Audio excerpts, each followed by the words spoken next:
இப்போ நம்முடைய புதுச்சேரியில் இந்த பெஞ்சல் புயல் பாதிப்பு எல்லாம் நல்லா தெரியும், நல்லா பார்த்துருக்கீங்க. இது வரைக்கும் இல்லாத ஒரு பெரிய மழை, கனமழை நம்முடைய புதுச்சேரியில் பதிவானது வந்து நமக்கு 48.4 சென்டிமீட்டர் அளவு. புயல் காற்றினுடைய வேகம் இருந்தது. அதில் அந்த நேரத்தில் மட்டும் 40.1 சென்டிமீட்டர் மழை பெஞ்சிருக்கு அந்த சமயத்தில் மட்டும். அது நம்முடைய அரசானது இந்த புயல் பாதிப்பு ஏற்படும், மழை அதிகமாக இருக்கும் அப்படின்ற ஒரு எண்ணத்தில் முன்னெச்சரிக்கை நடவடிக்கையாக நம்ம துறை அனைத்து துறைகளுக்கும் ஆலோசனை வழங்கப்பட்டது, அறிவுறுத்தல் மக்களுக்கும் கொடுக்கப்பட்டது. அதனுடைய அடிப்படையில் நம்முடைய புதுச்சேரியில் சுமார் 208 முகாம்கள் தங்க வைக்கிறதுக்காக அமைக்கப்பட்டது. அது இது வரைக்கும் ஒரு 551 நபர்கள் அங்கே தங்கியிருக்காங்க. அனைவருக்கும் சாப்பாடு, பாதிக்கப்பட்ட தாழ்வான மக்களுக்கு எல்லாம் சாப்பாடு கொடுக்கப்பட்டிருக்கிறது.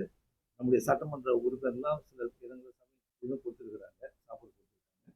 நம்முடைய துறையின் மூலமாக கொடுக்கப்பட்ட இந்த வருவாய்த்துறை மூலமாக பிசினஸ் மேனேஜ்மெண்ட் கொடுக்கப்பட்டது வந்து 85,000 உணவு வழங்கப்பட்டிருக்கின்றது. உணவு பொட்டலங்கள் வழங்கப்பட்டிருக்கிறது. மீட்பு பணியில் வந்து 12 பேருந்து தேவைப்பட்ட அந்த பேருந்துகள் பயன்படுத்தப்பட்டிருக்கிறது. ஏறக்குறைய 4,000 ஊழியர்கள்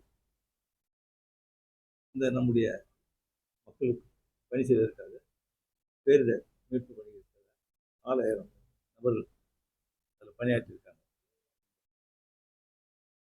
இது 2 குழுக்களாக நம்ம பேரிடர் மீட்பு படையினர் 2 குழுக்களாக 55 வீரர்கள் வந்திருக்காங்க. வந்து அவங்களாம் இப்போ ஃபீல்டில் இருக்காங்க, லட்சம் இருந்துட்டு இருக்காங்க. நம்ம 70 இராணுவத்தினர் வர வைக்கப்பட்டிருக்காங்க.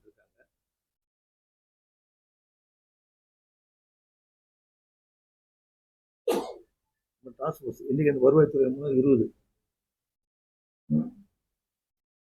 உயிர் சேதம் இது வரைக்கும் 4 உயிர் சேதம் ஏற்பட்டிருக்கு. 10 மிஷின் காணாமல் போயிருக்காங்க, 10 பேர் காணாமல். இது வந்து நம்முடைய மழை புயலினால் புதுச்சேரியில் ஏற்பட்ட பாதிப்புடைய நிலவரம். காயம் வந்து 3 பேர் காயம் வந்திருக்காங்க. சில வீடுகள் பாதிக்கப்பட்டிருக்கின்றது வெள்ளத்தால்.